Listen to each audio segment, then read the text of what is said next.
Should I ride a ride?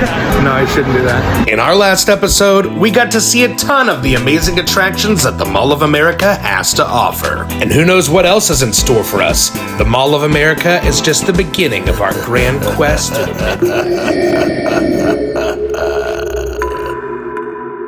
Thayer-san. Kotsuo Miru.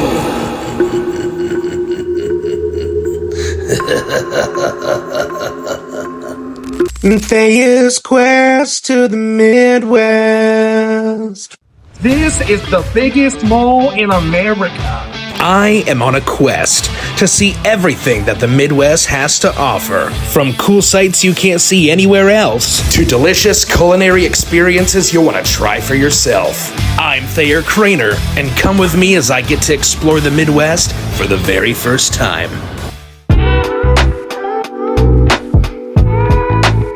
I watched as planes took off, soaring high above the Cirque du Soleil tents outside the largest mall in America, the Mall of America.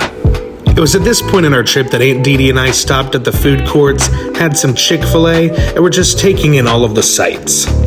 The food court itself wasn't without its own attractions. Check this place out. It's called Bussin' Birria Tacos. I bet those birria tacos are pretty bussin'. After finishing with our meal, we left the food courts and decided to explore even more of the Mall of America.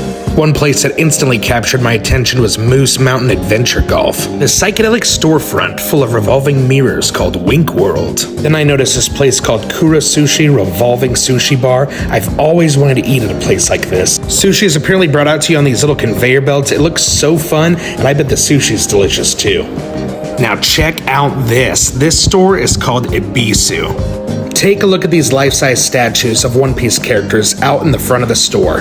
You know my nerdy ass had to go inside the store and take a look at all of the Japanese goods that Ebisu Life Store had to offer. And as predicted, business was booming. The store was colorful and lively and extravagant with all kinds of amazing merchandise, from food to toys. I mean, you could just find anything here at Ebisu Life Store.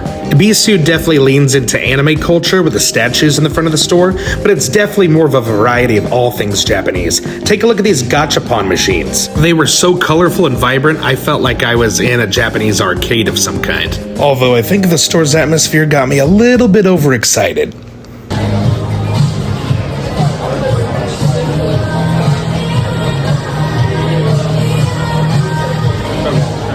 Look at this Christmas-themed Pokemon food I found. Merry frickin' Christmas. I tell you, when it comes to Japanese goods, Ebisu has it all, especially in the snacks department. Now that was epic. After having spent a couple of hours inside of the mall, I came to a conclusion based on its overall size. I could not explore and review this entire mall in a single day if I wanted to. I don't know if I could explore and review the majority of this mall in an entire week. Apparently, each individual branch of this mall is like a mile long. It's crazy.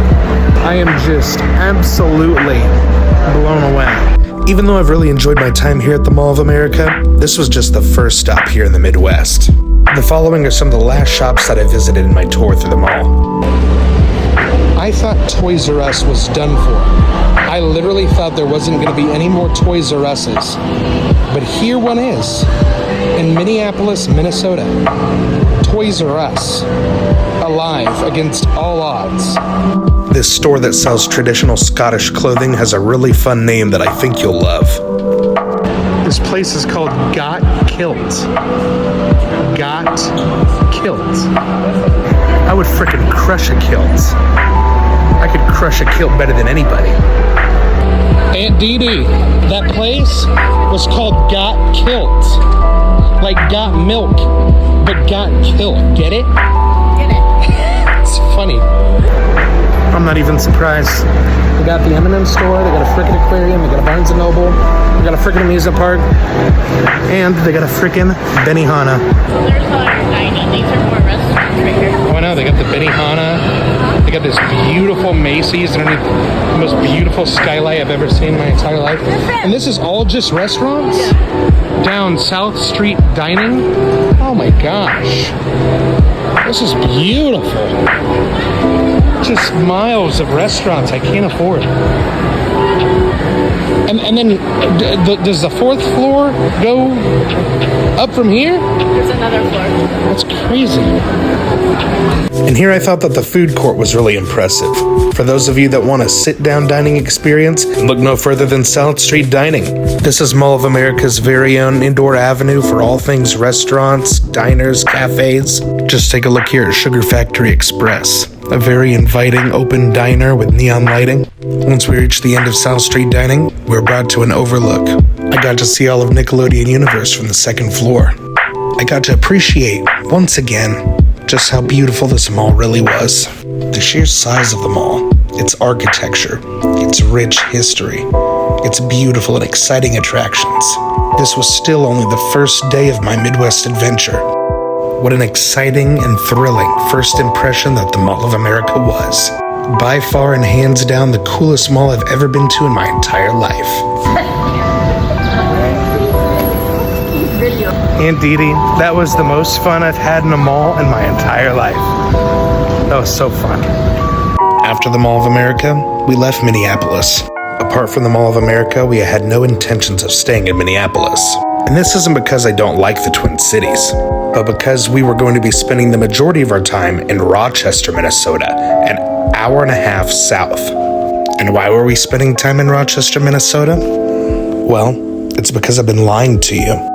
Or at least not telling you the whole truth for 3 entire episodes. And if you want to know the real reason why I went on this quest in the first place, then there's a little bit of a background story here that you're going to have to know moving forward.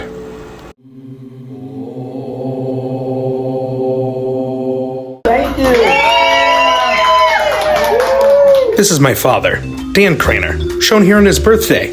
Now, my father for a long time was fairly certain of who his biological father was, but there was always rumors.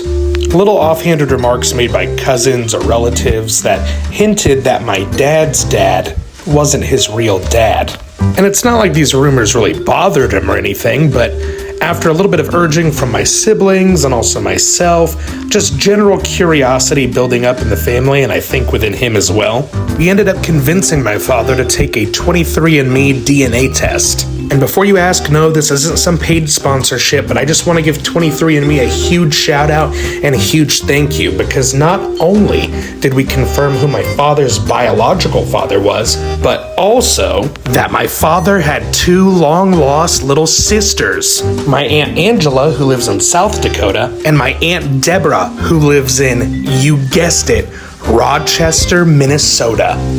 Are you seeing the lore connection here? I only recently met my Aunt Deborah for the first time in March, when she and my Aunt Angela came down to visit.